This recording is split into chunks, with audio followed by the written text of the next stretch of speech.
बदलता रउआ हमारा बुझा कि हमारा दल के आदमी जीत गई।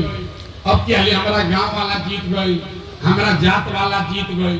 अरे भाई जे जीत गई वो जीत के हेलीकॉप्टर पर चल गए और रउआ हम कहाँ रहे जा वही रह गई। तो हमारा ये अनुभव भाई कि भाई अगर भगवान हमारा कैसन शक्ति बुद्धि देले बाड़ा कि जेकरे के सलाह देता नहीं वो जीत के राजा हो जाता, तो दल और नेता के तो बहुत सलाह दे देनी। एक बार चल के बिहार के जनता के सलाह देता नहीं ताकि राउरो जिंदगी बदलो और राउर लड़का भी जीत के आओ सर। यही से ये अभियान शुरू करिए। हम वोट ना मांगी। अभी कोई कहता कि जन स्वराज के वोट दी, हम वोट ना मांगी। वोट काहे ना मांगीला? अरे भाई वोट मांगे वाला तो हर एक दो वर्ष में कोई ना कोई आवते बा। जे अब बताइए कहता हमारा के वोट दे दो, हम आई मतलब कि तार काम कर दे। ये सुन के लोग जीवन भर से वोट दे ले जाता नहीं। 40-45 वर्ष तक कांग्रेस के जिता देनी जा, फिर 15 वर्ष लालू जी के राजा बना देनी जा। अभी 20 वर्ष से नीतीश बाबू कुर्सी पर बैठल बा। दिल्ली में मोदी जी के भी हमने के शासन गति दे के देख लेनी जा। हमने के लड़कन के जिंदगी ना बदल। तो अब भाई मान दोनों प्रशांत किशोर रउआ हमार बात सुनो, हमरा पर भरोसा करके हमरा के वोट दे तो एक का गारंटी बाकी जीतला के बाद हम रउआ संगे धोखा ना करो। ये भाई वोट से पहले तो सब बढ़िया बतिया कहता है, वोट के बाद रउआ के नहीं थे पूछा। तो यही से हम वोट मांगबे ना करी, लेकिन हम रउआ के एगो रास्ता बता दे। वो भी ऐसा कि ओकरा बाद रउआ जेकरा मन होके ओकरा के वोट दे दी। लेकिन जो अभी रास्ता बताई वैसे वोट दे तो और कुछ होके चाहे ना, राउर लड़कन के पढ़ाई रोजगार निश्चित तौर से ये बिहार में हो जाए। रउआ गरीबी से निकले के रास्ता खुल जाए, ये बात के गारंटी बा। तो जेकरा जेकरा रास्ता सीखे के होके अब आपस में 15 मिनट बात लिखे करेंगे। थपड़ी नहीं बजावे के, नेताजी के नारा नीचे लगावे। 15 मिनट में रउआ के हम ये रास्ता अभी सिखाई। भाषण ना दे, दूगो सवाल पूछो। रउआ सब के खाली हाथ उठा के जोर से हाँ चाहे ना बोले के बाद। और अभी 10 मिनट में बैठले इधर पेड़ के नीचे गर्मी में रउआ दिखी कि राउर गरीबी या परेशानी बदहाली के कारण का बा, एकरा से निकले के उपाय रास्ता का बा। तो जकरा जकरा रास्ता सीखे के बाद हाथ उठा के जवाब देवे के बाद जब सवाल पूछो, जितना आदमी रउआ सब इतना गर्मी में आई बनी जा तनी सोच के बताई कि आपके गांव पंचायत में और कुछ हो या न हो, आपके बच्चों के लिए बढ़िया पढ़ाई और रोजगार का व्यवस्था होना चाहिए कि नहीं होना चाहिए? हाथ एक एक आदमी को उठा के जोर से बोले के बाद खड़ा बा ओकरो बोले के बाद होना चाहिए कि नहीं होना चाहिए? अरे जोर से बोली होके के चाहिए कि ना होके के चाहिए? होना चाहिए कि नहीं होना चाहिए? हाथ नीचे करी। देखिए ये आदमी कितना समझदार बा। रउआ चाहे खुद पढ़ल लिखल बानी की अनपढ़, आप अगड़े हैं या पिछड़े, हिंदू हैं या मुसलमान, महिला हैं या पुरुष, बुजुर्ग हैं या युवा, सबने कहा कि न भैया पढ़ाई या रोजगार तो हो कहीं के चाहिए। इतना समझदारी पहले से सबके पास बा। चाहे से कि रउआ मालूम बा कि अगर रउआ लड़का के पढ़ाई रोजगार हो जाए तो कोई नेता बने, कोई मुखिया बने, लालू बनस, नीतीश बनस, कोई विधायक बने, कोई सांसद बने, अगर रउआ लड़का के पढ़ाई रोजगार हो जाए तो राउर जिंदगी सुधर जाए। ये बात आपको पहले से पता है।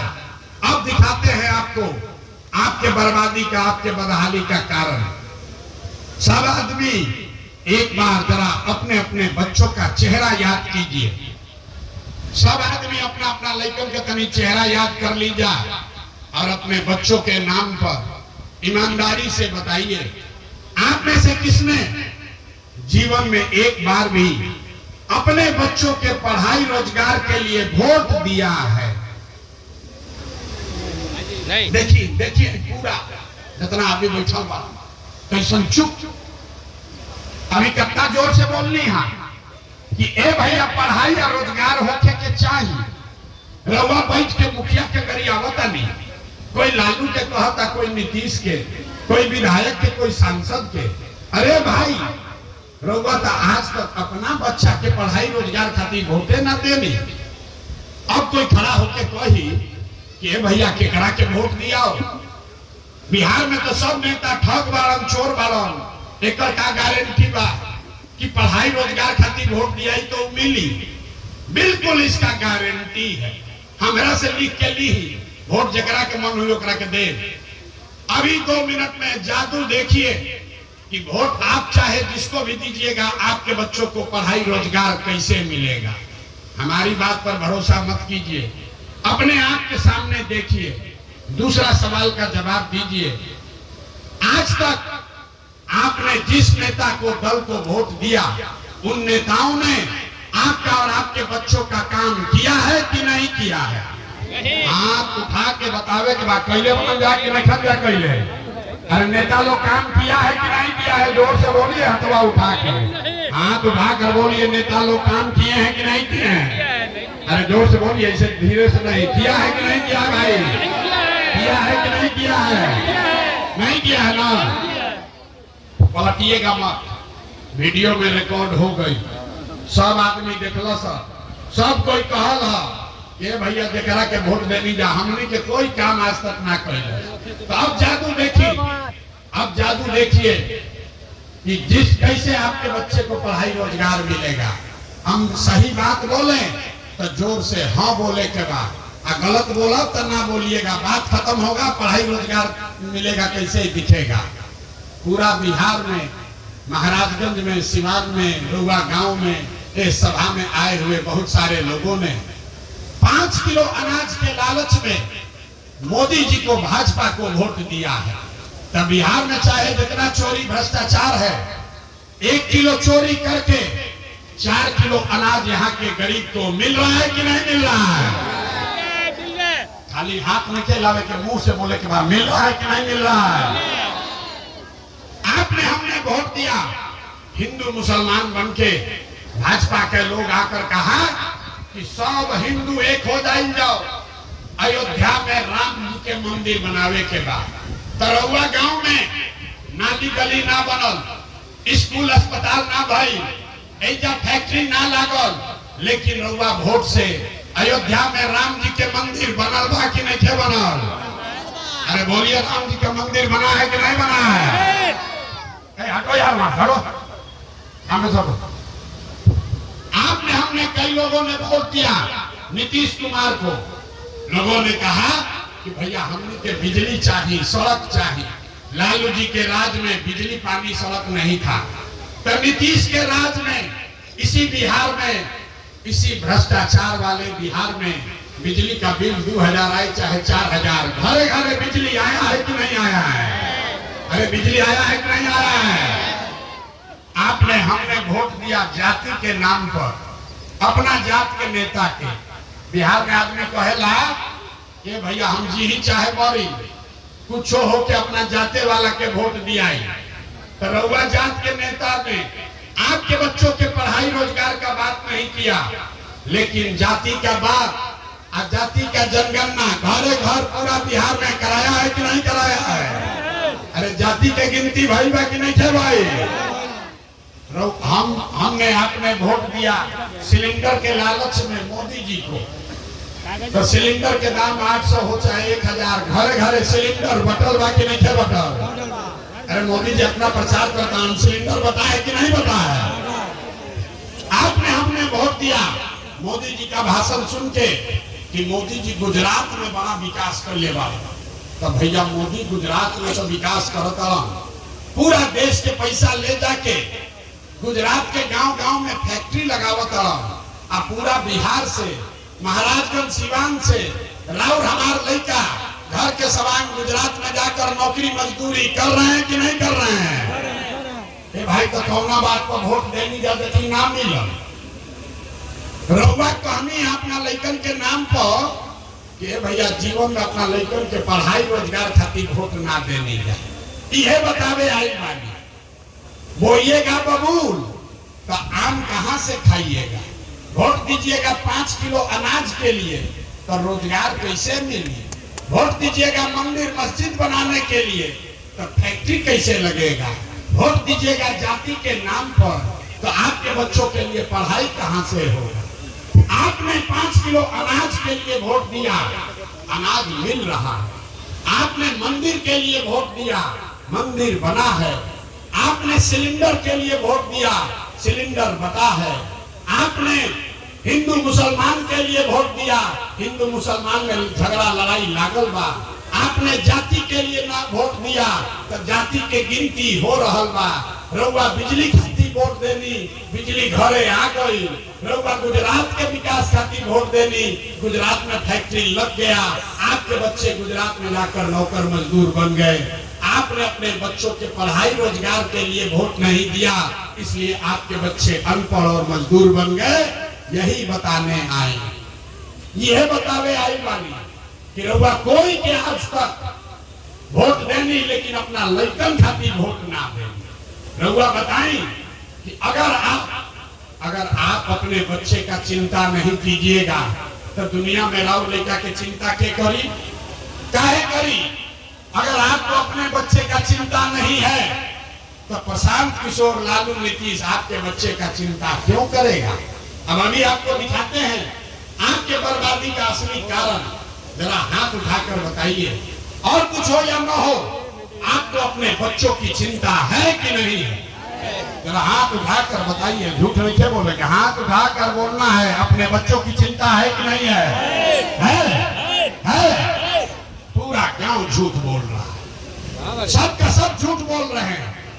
आपने कहा हंसिए मत, आपने कहा कि आपको आपके बच्चे का चिंता है। हम 2 बरिस पैदल चल ली, 5000 गांव में गई बनी, आज आपके गांव में आए हैं। रास्ता में अगर 100 गो बच्चा मिला है, आपके बच्चे मिले, 100 गो बच्चा मिला, आधा से ज्यादा आपके बच्चों के शरीर पर शुद्ध कपड़ा नहीं है। जितना छोटा बच्चा इधर घूम रहा देख ली, ज्यादातर बच्चों के पैर में एक गर्मी के धूप में 50 रुपया के हवाई चप्पल भी नसीब नहीं थे। ये आपके बच्चे हैं। आप कह रहे हैं कि हमको हमारे बच्चे का चिंता है। अरे भाई, राव लेकन के शरीर पर कपड़ा नहीं थे, खाए खातिर भोजन नहीं थे, पढ़े खातिर स्कूल नहीं थे, लड़का बीमार पड़ जाता तो दवा डॉक्टर दवाई नहीं थे। और रउआ अपना ओकर चिंता नहीं थे। रउआ चिंता में पड़ल बानी कि लालू जी के लड़का कैसे मुख्यमंत्री बने, मोदी बनी हम कि ना बनी हम। तो राव दुर्दशा ना हो तो केकर दुर्दशा? हम गांव में चलत आनी पूछी ला के करा के वोट देनी। हाँ, आदमी कहता कि भैया मोदी के वोट दिया, गांव में भाजपा के वोट दिया, पूछी ला का है? कहता है कि मोदी जी के सीना बा भैया 56 इंच के, सब मुसलमान लोग के डरवा देवन, पाकिस्तान पर बम गिरा देले बा। देखी बिहार के लोग के दुर्दशा। ऐजा महाराजगंज के गांव में बैठ के रउआ ई समझ बा कि मोदी जी के सीना 54 इंच बा कि 56 इंच, लेकिन आपन लड़कन के खैला बिगड़ सीना सिकुड़ा के 15 इंच भइल बा। ई रउआ नइखे लौकत तो राउर लड़का ना भोगी तो के भोगी? रउआ बताई हमरा, कौन भोगेगा? बच्चों की चिंता क्या होती है अगर एक बार सीखे के बाद तो देखी लालू जी के अपना लड़कन के चिंता बा। लालू जी के लड़का 9वां क्लास पास नहीं कैले, लालू का लड़का 9वां पास नहीं किया है, लेकिन लालू जी को चिंता है कि हमारा लड़का बिहार का राजा बने। इनमें कोनो गलती भी नहीं थे। हम ये बात कही तो लोग के बुझाता कि हम लालू की शिकायत करता नहीं। अरे नहीं, हम तो लालू जी के तारीफ कर रहे हैं। लालू जी इतना अच्छा बाप है, लड़का 9वां नहीं पास है लेकिन चाहते हैं कि वो बिहार का राजा बने। आप अपना दशा देखिए, आपका बच्चा मैट्रिक पास कर लिया, IAA BA कर लिया, उसको चपरासी का भी नौकरी नसीब नहीं है, लेकिन आपको उसका कोई चिंता नहीं है। अभी 5 महीना के बाद चुनाव होई, घरे घर चर्चा होता, लालू बनी हम कि नीतीश बनी हम, मोदी बनी हम कि तेजस्वी बनी हम। कोई नहीं थे कहत कि हमारे लड़कन के क्या हो। ये बतावे आई बात। आदमी सुनला के बाद कहेला कि भैया बात करूँगा बहुत के बढ़िया कहता नहीं, लेकिन हमनी के वोट के करा के दिहल जाओ। बिहार में तो विकल्पे नहीं थे। बिहार में तो भैया दुए गो दल बा, एगो मोदी जी के भाजपा, एगो लालू जी के ललटेन। नीतीश कुमार के तो पते नहीं थे कि कितना देर ललटेन पलट कि हम कब जाके कमल के फूल पर बैठ गए। ए भैया के करा के वोट दिया, एगो विकल्प बनाई। लोग कहता कि प्रशांत किशोर आई बड़ा बहुत पढ़ा लिखा आदमी है, 3 वर्ष पैदल चला है, भैया रवा दल बनाई, रवा पीछे चल जाए। तो हम 5000 गांव में पैदल गए। 1 करोड़ लोगों को जैसे रवा के इधर जुटाया बा, ऐसे 1 करोड़ लोगों को इकट्ठा किया और जो दल बनाया, विकल्प बनाया, उसका नाम है जन सुराज। एक नाम क्या बा? के बा कथा सुनने नहीं चाहिए आई। एक नाम क्या बा? जोर से बोलिए, नाम क्या है? नाम क्या है? जन सुराज का मतलब क्या है? सुराज मतलब सुंदर राज। केकर सुंदर राज? रउआ तो लालू के राज देख लेनी, नीतीश के राज देख लेनी, मोदी के राज देख लेनी, कांग्रेस के राज देख लेनी। अब प्रशांत किशोर के राज देखो तो ठीक ठाक आए। ऐसे अब नेता के राज ना चाहिए, जनता के राज होके के चाहिए। बिहार में जन सुराज होके के चाहिए। होके के चाहिए कि ना होके के चाहिए? यहाँ उठा के बताएं, जनता के राज होके के चाहिए कि ना होके के चाहिए? होना चाहिए कि नहीं होना चाहिए? तो जनता का राज कैसे होगा, इसका भी मंत्र आपको सिखाएंगे। बस अब बहुत गर्मी लग गई, 10 मिनट और। अब मंत्र सीख कर जाइए कि कैसे आपका राज बनेगा, आपका गरीबी खत्म कैसे होगा। पहला मंत्र, इस बार संकल्प लीजिए, जिन नेताओं ने आपको लूटा है, जिन नेताओं ने बिहार को लूटा है, आपके बच्चों को अनपढ़ मजदूर बनाया है, चाहे आपके जाति का है या धर्म का, आपके गांव का है या दल का, उस नेता को हम लोगों को वोट नहीं देना है। तो हाथ उठाकर संकल्प लीजिए और बताइए कि जिन नेताओं ने बिहार को लूटा है उसको वोट दीजिएगा कि नहीं दीजिएगा? जोर से बोले के बाद झूठ नहीं बोले कि हाथ उठाकर बोलना है। कितना मैंने कम खाओ, सब झूठ बोले, हम बोला तो देखिए। हाथ उठाकर बोलिए, जिन नेताओं ने बिहार को लूटा है उसको वोट देना है कि नहीं देना है? जोर से बोलिए, देना है कि नहीं देना है? देना है कि नहीं देना है? आपके जाति का है तो दीजिएगा कि नहीं दीजिएगा?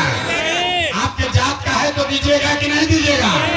हिंदू मुसलमान करेगा तो दीजिएगा कि नहीं दीजिएगा? 2000 रुपया दी हम तो देव कि ना दे? जोर से बोली, 2000 रुपया दी हम तो देव कि ना दे? अरे भाई पूरा सीख लीजिए, 2000 रुपया देगा, 1000 रुपया देगा तो पैसा लेना है। पैसा लेना है पहले सीख लीजिए, फिर नहीं तो ठगा जाइएगा। पैसा क्यों लेना है समझिए।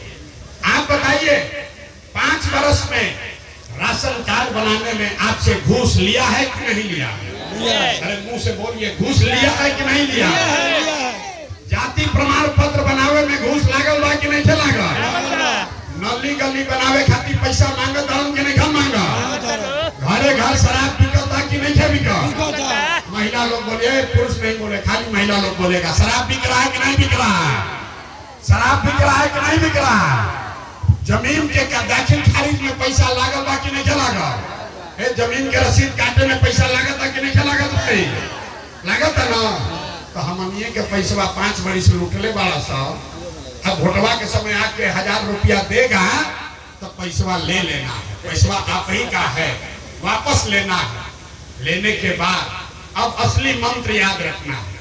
इस बात का वोट देने जाइए तो किसी नेता को नहीं, किसी दल को नहीं, जाति को नहीं, नाली गली के लिए नहीं, 5 किलो अनाज के लिए नहीं, हिंदू मुसलमान के लिए नहीं, मंदिर मस्जिद के लिए नहीं, लालू नीतीश मोदी के लिए नहीं। एक बार वोट, एक संकल्प लीजिए, इस बार वोट अपने अपने बच्चों के लिए देना है, अपने बच्चों के पढ़ाई या रोजगार के लिए देना है। हाथ उठाकर संकल्प लीजिए, अपने बच्चों के लिए वोट देना है कि नहीं देना है? जोर से बोलिए, अपना बच्चा बोली, अपने बच्चों के लिए वोट देना है कि नहीं देना है? देना है कि नहीं देना है? अपना लड़कन खाती की नेता का लड़कन खाती? अपना लड़कन खाती की लालू के लड़का खाती? जोर से बोलिए, अपने लड़कों के लिए कि लालू के लड़के के लिए? बच्चों के लिए ना आदमी कहता है भैया एकरा से का हो, हम समझावता नहीं, देखी कैसे रवा दिखी कि का हो। आपने मोदी का चेहरा देखकर वोट दिया तो चाय बेचने वाले मोदी देश के राजा हो गए। आपने लालू का चेहरा देखकर वोट दिया तो भैंस चराने वाले लालू यादव 20-30 वर्ष से बिहार के राजा हैं। रउआ नीतीश के चेहरा देख के वोट देनी तो 20 वर्ष से वैद का लड़का नीतीश कुमार आप पर शासन कर रहे हैं। एक बार अपना भाई अपना बेटा प्रशांत किशोर का बात मानिए, एक बार अपने बच्चों का चेहरा देखकर वोट दीजिए। आपके वोट में इतना ताकत है, आपका बच्चा भी बेरोजगार नहीं रहेगा, ये आपके वोट में ताकत है। लेकिन ईमानदारी से अपना लइकन खातिर वोट देवे के बाद अगर आपने झूठा संकल्प नहीं लिया है तो लिख लीजिए, इस बार जब दिवाली और छठ मनाइएगा, अब अंतिम बात, इस बार जब दिवाली और छठ मनाइएगा तो आपके जीवन का, बिहार के बदहाली का, आपके गरीबी का ये अंतिम दिवाली और छठ होगा। क्यों? क्योंकि छठ के बाद जब राउर जनता के राज बनी तो 3 गो संकल्प बा। पहला संकल्प, नाली गली बनस चाहे मत बनस, स्कूल अस्पताल जब सुधरी तब सुधरी, लेकिन साल भर के अंदर, याद रखिए, अपना अपना आंचल में बांध लीजिए, साल भर के अंदर जितना रउआ घर के सामान गइल बाड़न बाहर मजदूरी करे, जो बाल बच्चे आपके पढ़ लिख कर बेरोजगार बैठे हैं, उसको सरकारी नौकरी हो चाहे न हो, लेकिन सभी के लिए कम से कम 10 से 12 हजार रुपया के रोजी रोजगार का व्यवस्था यहीं पर सिवान में, छपरा में, बिहार में करके दे दिया जाएगा। होके के चाहिए कि ना होके के चाहिए? जोर से बोले के बाद भाई जाके नेता के मुंह से आवाजों मीठे निकले। बोलिए, होना चाहिए कि नहीं होना चाहिए? होना चाहिए कि नहीं होना चाहिए? तहिया से जब घरे जाई अपना सवान के फोन कर दी, अब की हाली जब छठ में घरे आईबा, अब की हाली जब छठ में घरे आईबा तो 10-12 हजार रुपया के मजदूरी खाती घर द्वार छोड़ के बहरी जाए ना पड़ी, बिहारे में कर उपाय अब की हाली हो जाए। दूसरा संकल्प, जिसका जिसका उम्र 60 वर्ष से ज्यादा है, महिला पुरुष जिसका उम्र 60 वर्ष से ज्यादा है, अभी नीतीश कुमार 400 रुपया का भीख दे रहा है। तो ये तय हुआ कि जब राउत सरकार बनी, जन स्वराज के राज आई, तो दिसंबर 2025 से छठ के 1 महीना के बाद जितना आदमी के उम्र 60 वर्ष बा, महिला पुरुष दोनों के, ओकरा कम से कम 2000 रुपया महीना के पेंशन जरूर कर दिया जाए, ताकि ओकरा हाथ ना फैलावे पड़ो। होके के चाहिए कि ना होके के चाहिए? होना चाहिए कि नहीं? दोस्त बोलिए। घर के युवा के, सामान के 10-12 हजार के रोजगार मिल जाए, बूढ़ आदमी के 2000 पेंशन मिले लगी, ऐसे जीवन ना सुधरी। जीवन तब सुधरी जब गरीब का बच्चा पढ़े के आगे बढ़ेगा। इसलिए तय हुआ तीसरा संकल्प, जिसका जिसका बच्चा 15 साल से कम उम्र का है, गरीब का बच्चा जाता है पढ़ने स्कूल में, वो पढ़ता नहीं है, वो खिचड़ी खाता घरे चला होता है। ऐसे तय भाई कि जब राउर राज बनी तब दिसंबर महीना से गरीब भी अपने बच्चा को प्राइवेट स्कूल, अंग्रेजी स्कूल में भेज सकता है। अब फीस, प्राइवेट स्कूल के फीस सरकार के ओर से दिहल जाए, ताकि गरीब से गरीब का आदमी भी अंग्रेजी स्कूल में पढ़ सके। आप बताइए, गरीब का बच्चा भी अंग्रेजी स्कूल में पढ़ना चाहिए कि नहीं पढ़ना चाहिए? अथवा उठा कर बोलिए, जोर से बोलिए, होना चाहिए कि नहीं होना चाहिए? होना चाहिए कि नहीं होना चाहिए? तो सब बात सुन लेनी। अब बताई, फिर वह 5 किलो अनाज चाहिए कि अपना सामान खातिर रोजगार चाहिए? 5 किलो अनाज चाहिए कि रोजगार चाहिए? 5 किलो अनाज चाहिए कि रोजगार चाहिए? अपना लड़कन खातिर बढ़िया पढ़ाई चाहिए कि अपना जात के नेता चाहिए? जात चाहिए कि पढ़ाई चाहिए? अरे पढ़ाई चाहिए कि जात चाहिए? लालू नीतीश मोदी का राज चाहिए कि जनता का राज चाहिए? ना, लालू चाहिए लालू बोलो, मोदी चाहिए मोदी बोलो। भाई झूठ मत बोलिए, पकड़ा जाइएगा। फिर सोच कर बोलिए, लालू नीतीश मोदी का राज की जनता का राज? स्वामी वाला बिहार का आदमी ना सुधरियो बहुत आदमी हथवा नीचे करिए हम काहे बोली हम तो मुर्गा भात खाइए के वोट दे ना सुधरो अभी ना सुधरियो नहीं जाके आदमी अभी कुछ आए बाकी बा फिर से पूछ रहा अंतिम बात लालू नीतीश मोदी का राज की जनता का राज जनता का राज अगर चाहिए तो एक के संकल्प है अगली बार वोट नेता को नहीं किसी जात को नहीं हिंदू मुसलमान को नहीं अगली बार वोट नाली गली के लिए नहीं मंदिर मस्जिद के लिए नहीं 5 किलो अनाज के लिए नहीं अगली बार वोट अपने अपने बच्चों के पढ़ाई और रोजगार के लिए देना है होना चाहिए कि नहीं होना चाहिए ना इतना देर सुनला के बाद आदमी कहता है भैया